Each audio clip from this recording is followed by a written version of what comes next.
the technology in those days to accomplish. But they do today.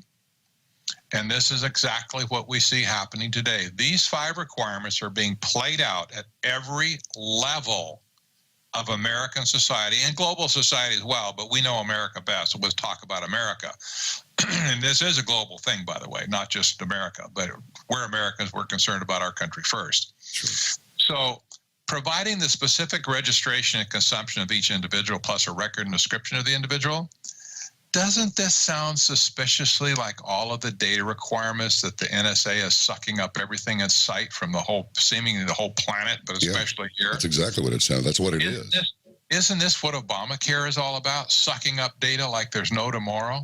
Isn't this what Common Core is all about? Sucking up data, up to 400 data points on every student in America to fit into this master information system? You see, this is technocracy expressing itself. They can't get enough data. We'll talk about that as we go along too. Okay, well, we got to bring the Trilateral Commission into this now. Let's kind of put that discussion of technocracy on the back burner just for a second and talk about the Trilateral Commission. All right. In 1979, Barry Goldwater wrote a book called With No Apologies. He was the only politician that I know ever that mentioned the words Trilateral Commission in public. I don't know that any other ever has. If they did, it might have been cursing something. I don't know, but I never heard it publicly. He wrote in his book, quote, "The Trilateral Commission is international and is intended to be the vehicle for multinational consolidation of the commercial and banking interests by seizing control of the political government of the United States. The Trilateral Commission represents a skillful, coordinated effort to seize control and consolidate the 4 centers of power: political, monetary, intellectual, and ecclesiastical." This is monstrous, Patrick. It's monstrous. I'll tell you a little side story. I got to digress. I think we got time. We've got all the time you want. I'll sit here all day listening to you. When my office was in Scottsdale, Arizona at the time, and my printing and publishing operation was there, and we were writing about the Trilateral Commission. I think we'd already published 1 book, Trilaterals Over Washington. And we were just kind of, I don't know, I say fat, dumb, and happy. Just get along, and, we're doing stuff. Tony Sutton didn't live in Arizona, but we visited frequently. But my office was in Scottsdale. And we were very casual in my office because we had a printing operation as well as everything else. So we were always casually dressed, whatever. And one day, this guy walks in a business suit. I mean, it's one of those nice pinstripe type suits that you think the FBI wears, on television, right? This guy walks in, he kind of stocky, kind of a gruff looking guy. And he walks in, he says, "I want to know what you know about the Trilateral Commission." I about had a brick. Yes. I thought, oh man, it's curtains. He's going to pull out a gun and start spraying curtains. It's curtains for me. Then, as it turned out, I was looking a little bit, kind of like, oh my gosh, what do why? Who wants to know? And so anyway, he settled down a little bit at that point. And he said, well, okay, let me explain. I'm sorry, let me explain myself. And he said, I am, his name was Stephen Shattuck. And he said, I am Senator Goldwater's chief of staff.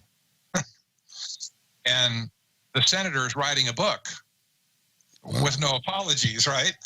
And so he's writing a book, and he has some information about the Trilateral Commission he's going to include in his book. And he wants to know if you guys, kind of see things the same way, or if you have different research. And I thought, dang, that's cool, for one thing, that he would, think enough to do a little bit extra research to find out. But as I told him, well, this is what we found. I gave him a copy of newsletters and, research papers we had and stuff. And I said, take this back to the senator. And, we're on the same page in this. And he did. And this was a statement that Senator Goldwater came up with in his book, With No Apologies. And it wasn't because we said it. He already had it written by the time he came to us. It was just a confirmation. So yes, it's monstrous, and he really hit the nail on the head with this statement. Absolutely, and this is what we've done. So, where did the Trilateral Commission come from? Let's go back to the early days in the 1970s. It was co-founded in 1973 by David Rockefeller and Zbigniew Brzezinski. You're probably not surprised at that. The two of them floated the idea together in 1972 at a Bilderberg meeting, which they both attended. Rockefeller went and said, hey, we've got this great idea to start this group. It'd be an international group, and we want to include members from Japan, Europe, and America. And we're going to have this action-oriented thing and do this new international economic order thing. And, of course, the Bilderberg thought that was a great idea. Everybody, hey, man, go do that. Rocky or whatever they called him. I don't know. But Brzezinski was kind of an odd thing. It was kind of the Beauty and the Beast. Rockefeller was very rich. He was he owned Chase Manhattan Bank. He had huge interest in oil and just stuff all over the world. But Brzezinski was a professor of political science, and he'd written this book called Between Two Ages, America's Role in the Technocratic Era in 1970. This caught Rockefeller's interest big time. And Brzezinski all of a sudden became endeared to Rockefeller as being the strategist, if you will, for the future. The Beauty and the Beast, the brains and the brawn. I don't know how else I could say it, but it was a marriage to them was made in heaven. To us, you might say it made in somewhere else where it's much hotter. Right. But here they are, and they said, wow, we'll do this. So they came back. And they started this group in early 1973. They handpicked 289 members, the initial members from Japan, North America, and Europe to be part of this group. And from the United States itself, there were 97 people from the United States in this group. This was the first international group, action group, that had ever been created. I stress that because this is not the CFR, which is limited to North America.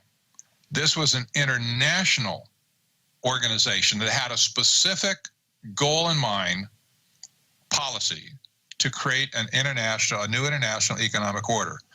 And I would be the first to say on the grounds of free speech that if people want to get together and talk, they should be able to do that. You and I should be able to talk. If the Bilderberg people want to, if they want to talk, sure they can talk. They're people just like anybody else. They're welcome to their meetings and discussion. However, when you start putting shoe leather to your talk, then other people need to be involved, right? Yes. If you and I talk about 6 different ways to rob a bank, I mean, what if I'm writing a book, a mystery book, and I want to just discuss the ways to rob banks? People do that, for Pete's sake. It's just talk. But if I go out and I buy the schematics to a bank and I start hiring people that are going to go out and pull the job, then I've crossed the line. You see, I'm actually doing something with my theory. I think they call that conspiracy at that point. They call it a conspiracy at that point, and eventually they're going to call it just if I get through with it, they call it a bank robbery and throw me in jail for the rest of my life. Something like that, yes.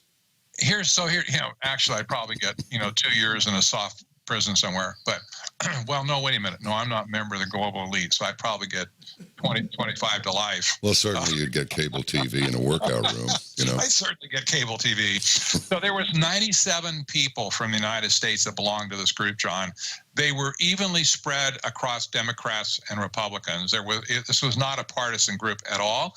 They included people from both sides. It included bankers, industrialists, academics, politicians, media like Time Magazine, Newsweek, law firms, and NGOs. And in 1976 then, 3 years after they were formed, when Jimmy Carter came to power, the first thing that struck me was that Jimmy Carter and Walter Mondale were both members of the Trilateral Commission. Well, that's interesting. That's convenient. And so the first appointment that Jimmy Carter made was to put Brzezinski in as national security advisor. Well, that's three now. Okay, three out of how many? There were a total of 97 from the U.S. Well, that's convenient. So Brzezinski came in as NSA, and I don't know if you remember back to Jimmy Carter, but he was a peanut farmer from Georgia who said he had no connections to the Beltway whatsoever. And he said, I'm going to have a terrible time appointing people to find people. I mean, I don't know anybody, so who am I going to appoint? And so he's poor boying this thing, right? Oh, shucks, I'm just a peanut farmer from Georgia. I don't know anything about Washington here, but I'm going to come straighten it out. And, another thing he said to us, he said, I will never lie to you. He said that. That was a major campaign plank. I will never lie. I promise I'll never lie to you. And of course, he said he was a Southern Baptist and he carried a Bible with him lots of times too. But okay, that aside, here comes Jimmy Carter. He then proceeded one by one to appoint almost 1/3 of those 97 members to top cabinet and administration posts. For almost all of his 4 years, all but one of his cabinet positions were held by a non-member of the Trilateral Commission. Now, you can see maybe at that point why Sutton and I were concerned. If they were Boy Scouts, I would have been concerned. I mean, I don't care what group they belong to. If they belong to the same health club, I would be concerned. Like, that just doesn't happen in real life. And so this Trilateral Commission filled up Carter's administration. And we thought this through, and we thought, okay, now 1/3 of these memberships are from Japan, 1/3 are from Europe, and only 1/3 from North America, and only 97 from the United States. They get together in plenary meetings at least once a year. They meet, they discuss behind closed doors. No, the press was allowed, but they never could talk about it. They voted on policies that they were going to take back to their respective countries. And they did, because they had mucky mucks in Europe and in Japan that took the policies they voted on and took them back to their home countries and implemented those policies. And this is exactly what they were doing in America. And all of a sudden it hit us. Our executive branch has been hijacked by this group to implement a set of policies that were international in nature, had no vetting from our own Congress or the American people whatsoever. There was no discussion about this on their part. They simply took over the executive branch to achieve their new international economic order. You follow what I'm saying here? Oh, yes. The importance of this? Yep. This was not a political takeover. It was an economic takeover, but they needed the political machinery to pull it off. They couldn't get it done unless they had the ability to push the political machinery to reform or transform the economic system. This is key to understand, even today, that technocracy is economic in nature. It isn't a political system, it's an economic system. So, the original trilateral policy, as they wrote in their own documents, was to foster a new international economic order. It was all over their literature.